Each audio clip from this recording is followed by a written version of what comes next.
Picture चालू करो बे। पठान साहब, आप इस बिल के खिलाफ क्यों हैं? गौरव भाटिया ने बताया कि मॉरल हाई ग्राउंड क्यों जरूरी हो जाता है, अंबेडकर जी का जिक्र कर दिया, सुप्रीम कोर्ट ने जो यहाँ स्टेटमेंट्स दिए थे उसका जिक्र कर लिया, लेकिन आप कह रहे हैं नहीं ये असंवैधानिक है। कैसे?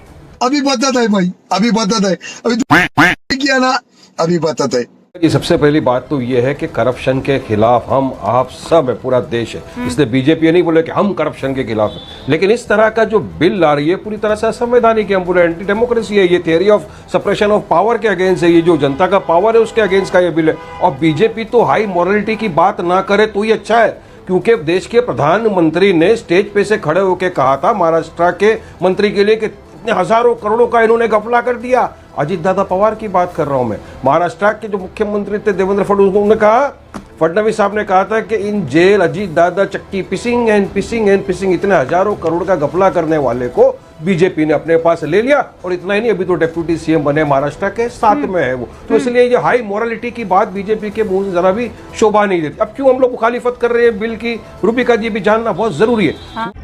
मगर क्यों? क्योंकि इस बिल के जरिए अगर आप किसी को, इंसान को, कोई मिनिस्टर को, मंत्री को 30 दिन अगर जेल में रख देते हो तो 31वें दिन वो गया। अब सीबीआई, ईडी, पुलिस किसके अंडर में रहता है? सेंट्रल गवर्नमेंट के। वो इंडिपेंडेंट तो है नहीं, वो लोग तो इंडिपेंडेंट नहीं है। वो अगर किसी को समझो बीएनएसएस के कानून के जरिए या यूएपी के कानून के जरिए अगर किसी को इन्होंने अरेस्ट कर लिया और वो बेचारा 30 दिन से ज्यादा अंदर रह गया तो गया, क्योंकि कानून क्या बोलता है? गौरव भाटिया वकील है, उनको पता है a man is presumed to be innocent unless and until proven guilty by the court of law. तो ये तो इमीडिएट इफेक्ट ही ये हो जाएगा कि वो आदमी तो गया। और अगर 3-4 मंत्री को आपने एक स्टेट के अंदर जेल में बंद कर दिया तो सत्ता गिर गई। उसका आप क्या करेंगे? अभी आपने काफी मंत्रियों की बात की, चंद्रबाबू नायडू खुद बेल पर बाहर है। बेल अगर उनकी कैंसिल हो गई तो क्या होगा? फिर एक पैर तो गया सरकार का गया। तो कभी ये भी सोचना चाहिए कि आप भी सत्ता में वापस जा सकते हो, ओपोजिशन में, ऑपोजिशन भी सरकार में आ सकता है। तो इस तरह का कानून लाकर आप सिर्फ सीबीआई, ईडी को इतना पावर दे रहे हो कि आप पुलिस स्टेट बनाने की बात कर देते हो। अब तो पुलिस स्टेट बन जाएगा। सही पकड़े हैं।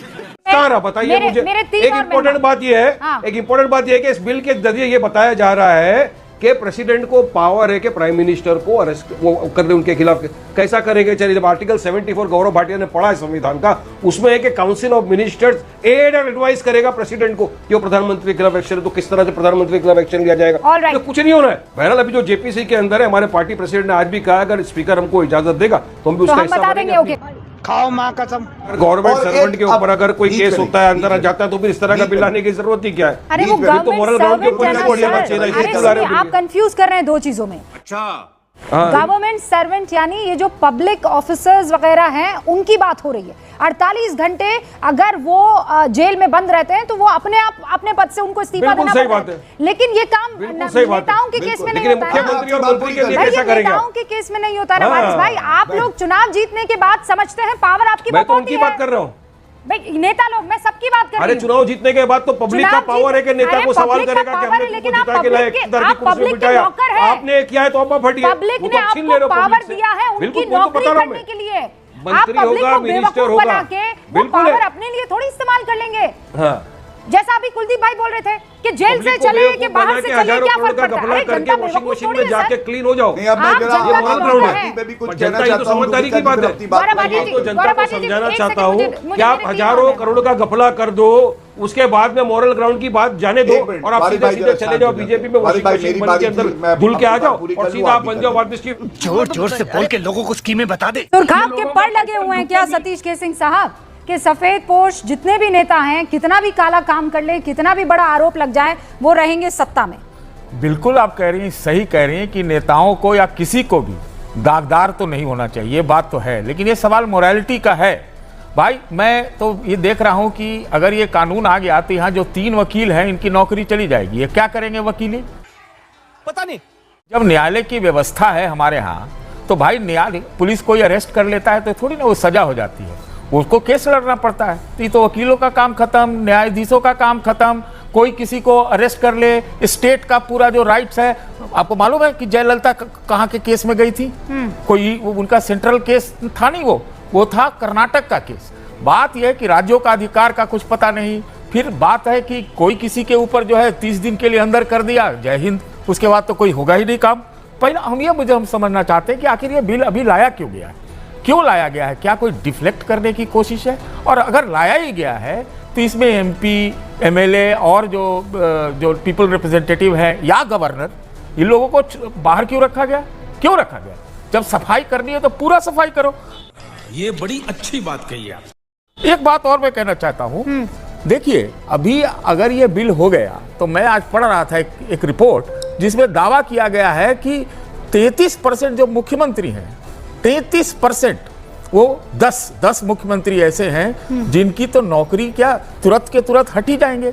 मैं ये कहता हूं कि अपवाद से आप अवसाद पैदा नहीं कर सकते, ये तो बहुत हालत खराब हो जाए। और जब मोरालिटी की बात करते हैं, 400 मौतें हुई हैं बड़े बड़े हादसों में, कितने इस्तीफे हो गए? मोरालिटी की ही अगर बात करते हैं आप जोड़ लो, हम जोड़ा देते हैं कि कौन कौन से हैं। अभी एयर इंडिया का क्रैश हुआ, वो भी तो एक मोरालिटी है कि आपको एक लेना पड़ता है जवाबदेही।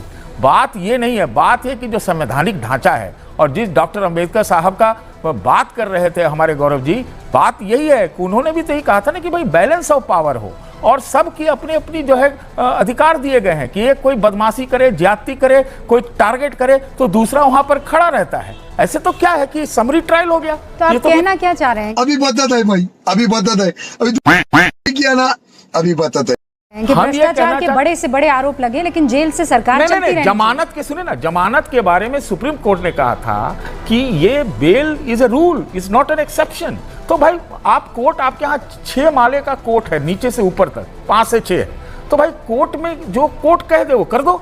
कोर्ट किया था तो लालू का ये जेल हुआ। तो कहा था ना, एक सेकंड, चूंकि कोर्ट की बात करें, कोर्ट ने तो कहा था ना कि हम कौन होते हैं निर्वाचित किसी व्यक्ति को ये आदेश या निर्देश देने वाले हैं। ये अरविंद केजरीवाल के केस में कहा है सुप्रीम कोर्ट। एक देखिए वो चलाई एक अपवाद, सर एक ही था जिसने कहा कि नहीं मैं तो जेल से चलाऊंगा। अरे भाई तो क्यों नहीं उसी समय कोर्ट कह देता कि भाई इनको छोड़ देना चाहिए? नहीं कहा, क्यों नहीं कहा? क्यों नहीं कहा? कौन कहेगा?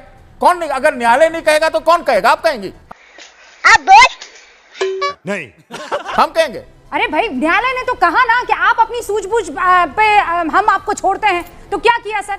वो छोड़ा और उन्होंने पद नहीं छोड़ा अरविंद केजरीवाल ने। तो ठीक किया क्या? नहीं, नहीं ठीक किया, बिल्कुल नहीं ठीक किया वो। इसलिए मैंने कहा वो अपवाद है। और कितने लोग पद पे बने रहे हैं, ऐसी स्थितियां आई हैं। लालू बने रहे क्या? कोई भी नहीं बना रहा। नहीं बना रहा, कोई भी नहीं बना रहा तो नहीं बना रहा, कुछ उसी ढंग का कुछ लाते। लेकिन सवाल यह है कि बताइए, सजायाफ्ता अगर सजायाफ्ता हो जाए तो फिर उसको जीवन भर के लिए निकाल दीजिए। गौरव भाटिया जी, सजायाफ्ता होना जरूरी है। जवाब दे दीजिए। मेरे पास कोई अल्फाज नहीं है, मुझे माफ कर दे आप लोग सारे, मुझे छुट्टी दे दे। लाइन बोल दीजिए। मैं बोल रहा हूँ, राहुल गांधी का उन्होंने हवाला दिया तो राहुल गांधी ने जो अध्यादेश फाड़ा था गौरव जी, या फाड़ा या नहीं था, जो भी था, वो सजायाफ्ता के लिए था। हम कहाँ उसका विरोध कर रहे हैं? नहीं, ये बात आप सही कह रहे हैं, आप सही कह रहे हैं। मैं बस हवा निकल गई।